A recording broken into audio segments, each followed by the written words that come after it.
The test is in 4 parts. At the end of the test, you will be given 10 minutes to transfer your answers to an answer sheet.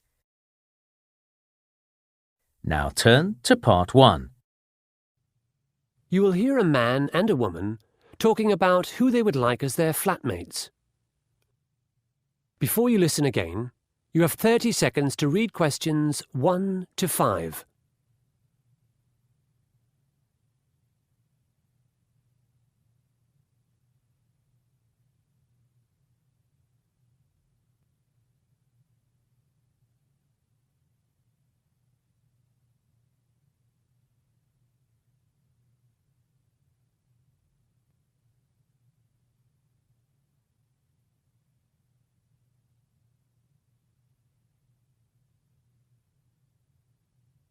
OK, Alex, let's make a decision now.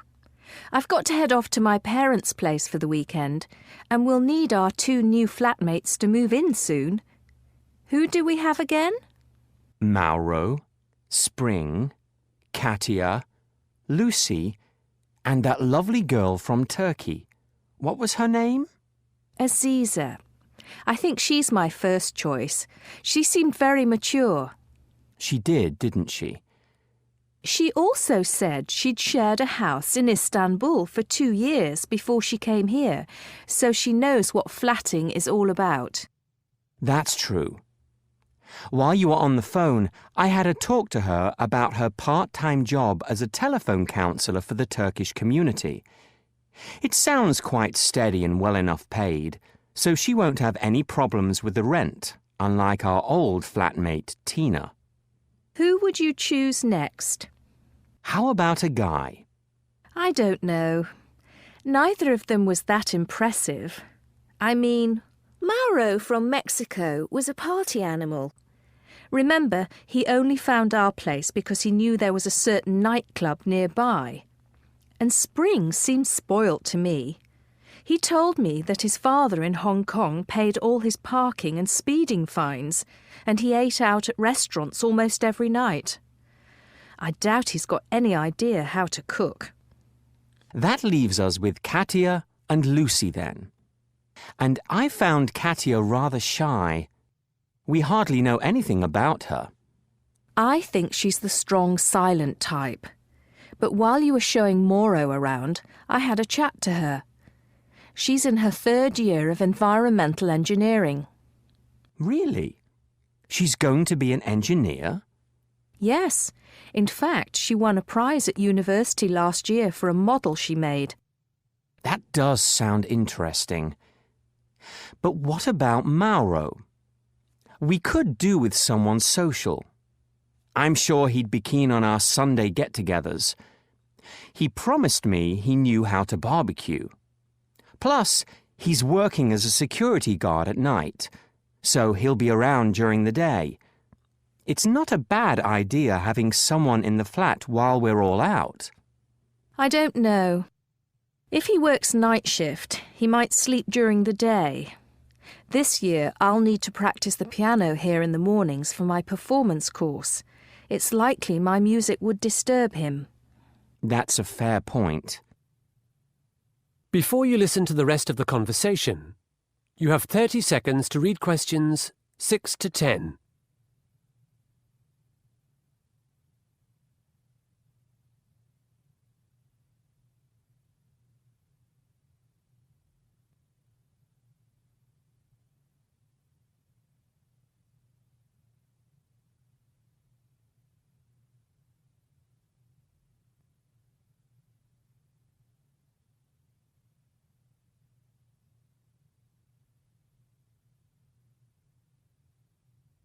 What's wrong with 3 women living here, Alex?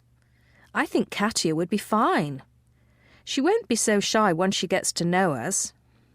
You know, Julie, I can't give a rational explanation for why I didn't take to Katia. I'd just prefer someone else. Why don't we reconsider Lucy? I know you were annoyed because she came an hour late, but I rather liked her. She's doing a master's in public health, isn't she? Yes, I think she's quite a serious person, And since she's been a nurse, you'd hope she'd be clean. Yes, you would. Didn't Lucy mention she had a boyfriend? I don't think so. I don't want anyone with a boyfriend. Remember Tina? How could I ever forget her? She really did have us wrapped around her little finger. She certainly did. I'm so glad she's gone. Yes, Lucy seemed nice and normal, and she'd probably get on with Aziza. I think they're the same age. I've just had a thought. We need to choose 3 people. Someone we like may have found another place. I love our flat, but it's some distance from the city and not everyone likes an old building. So who should we have? How about Aziza and Lucy and Maro as reserve? I agree with your top 2, but I think Katia should be backup. I'll call Aziza and Lucy. And if one of them has made another commitment, we'll think again. That is the end of Part 1. You now have 1 minute to check your answers to Part 1.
Part 2. You will hear a woman giving part of a workshop on garden design. Before you listen, you have 30 seconds to read questions 11 to 14.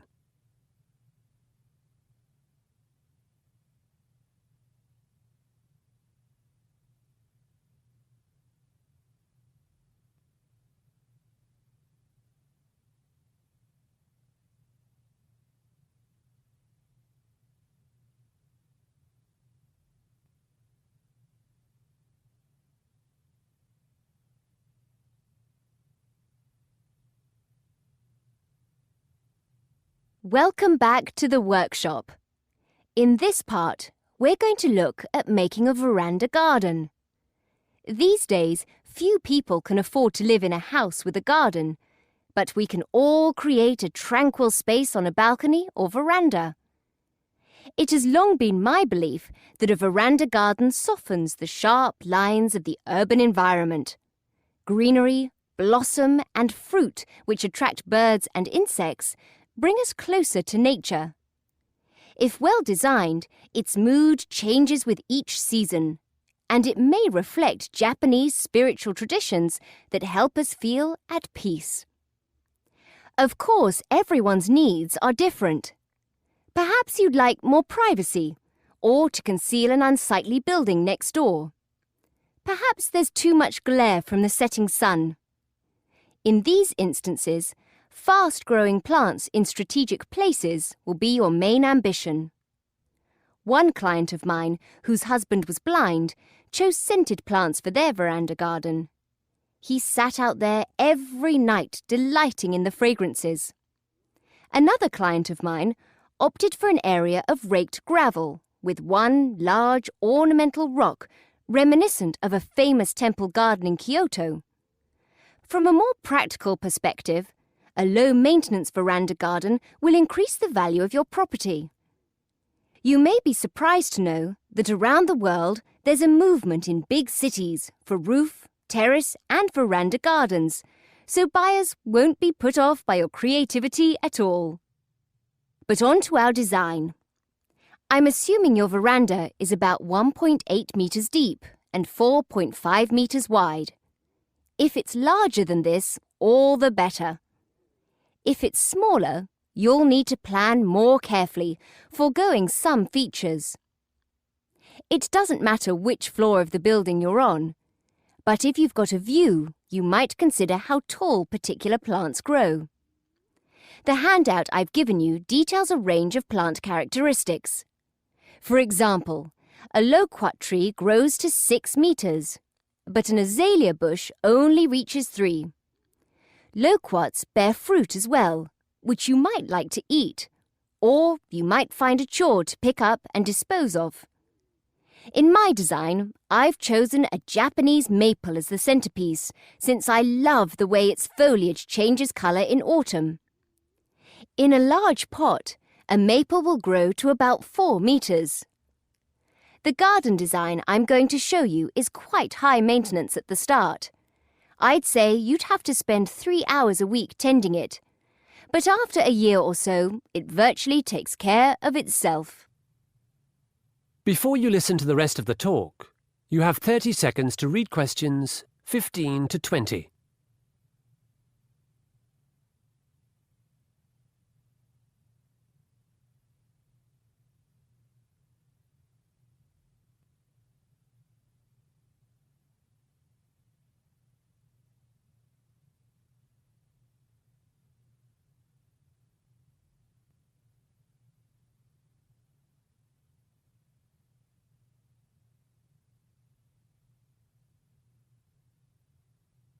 So, let's get started. Your veranda probably has a concrete floor and a low brick or concrete wall around it. It's more than likely you've got a drain in the top right corner. The floor of the veranda garden is the first priority. In my design, I've chosen 4 different surfaces to create a sense of space, and because they react in different ways to light and rain. In a small area, you want to maximize texture. I've chosen practical square concrete pavers for the area under the table and chairs, and elsewhere large irregular stones sourced from a river, and small round stones not much bigger than pebbles.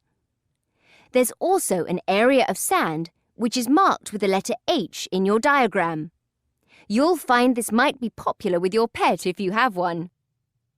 After laying the floor, most people construct a wooden or aluminium frame over the concrete wall. Onto this, bamboo is attached for plants to climb up. In front of the bamboo, wooden planters or boxes may be positioned. The choice of plants in these is up to you. But again, think about height, shape, loss of leaves, fruit, scent, and cost. Although maples are expensive, they're beautiful, and I've put one in the centre. After you've planted, you'll probably want to buy a really nice set of outdoor furniture. Stackable plastic chairs are a no-no, as in my view, they're part of the ugly, mass-produced culture we're trying to escape.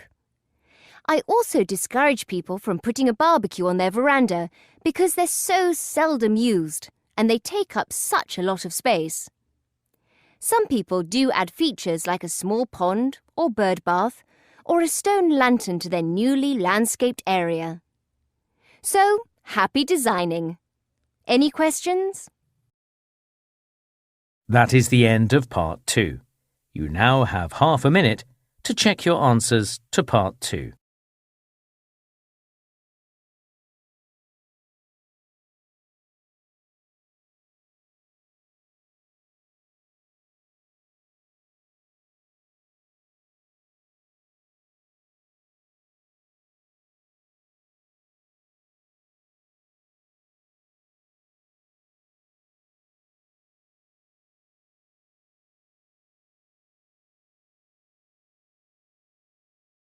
Part 3. You will hear 2 students discussing an essay they are writing together about architecture. Before you listen, you have 30 seconds to read questions 21 to 25.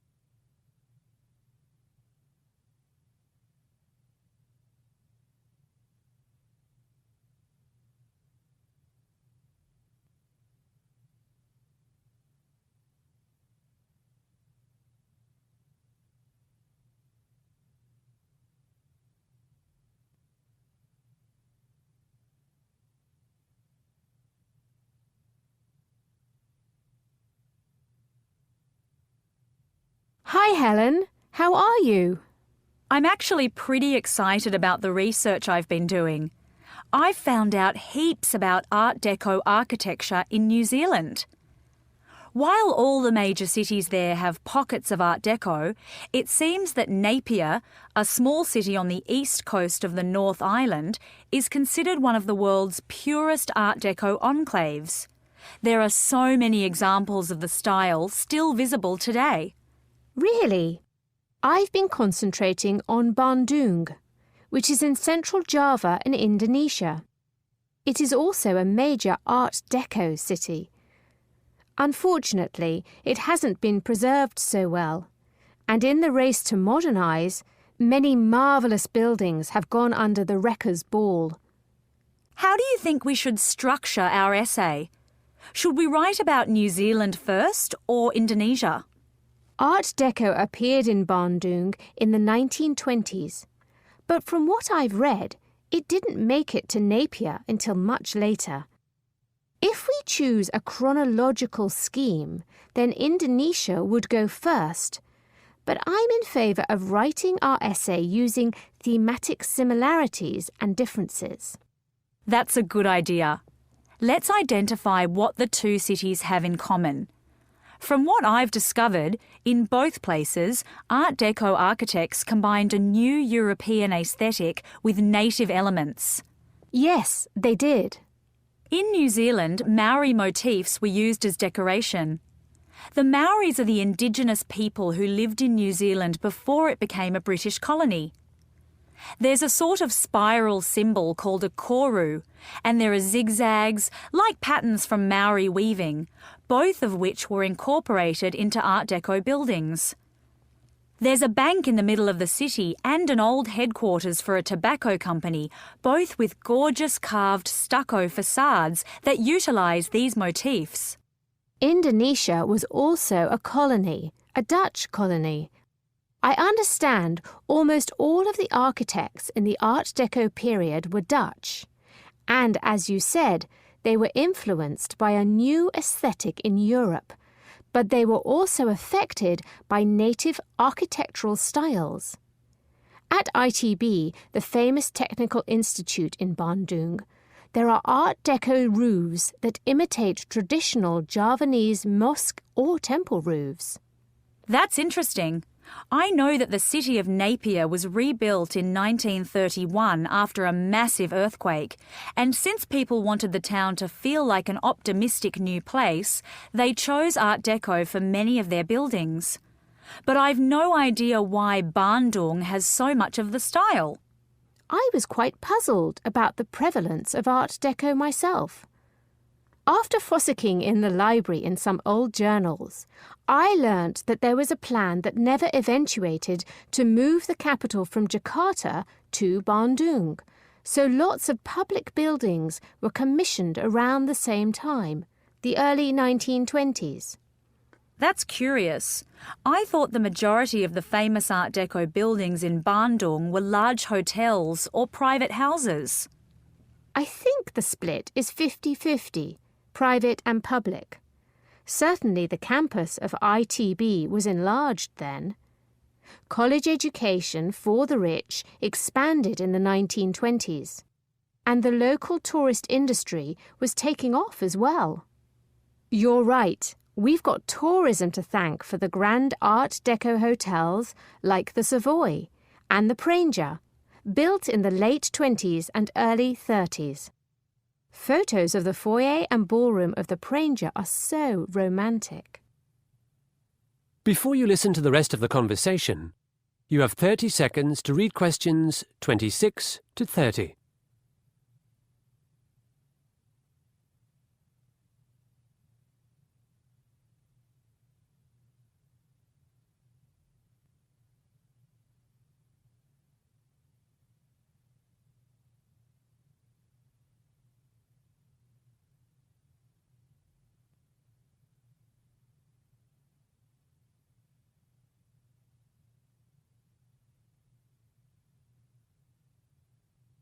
OK, let's have a paragraph on the historical reasons for these two cities featuring Art Deco, then another on what Art Deco actually is. It's a French term, isn't it? Yes, one influence was the 1925 Paris International Expo of Decorative Arts.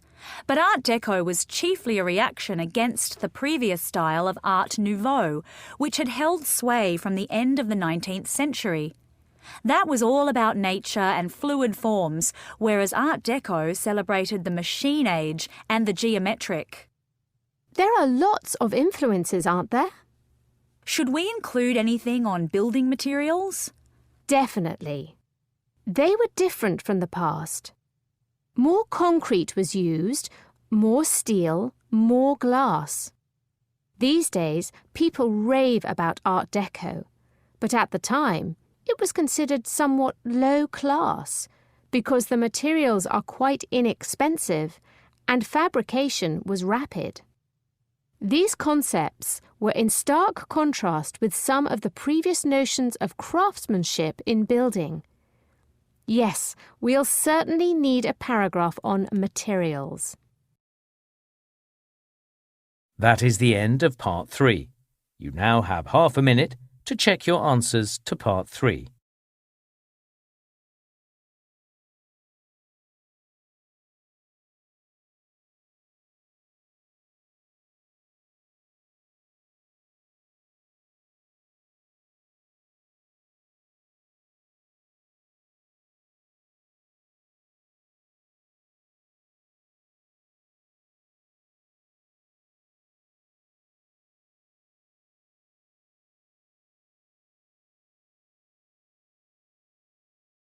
Listening, Part 4. You will hear a lecture on wetsuits. Before you listen, you have 45 seconds to read questions 31 to 40.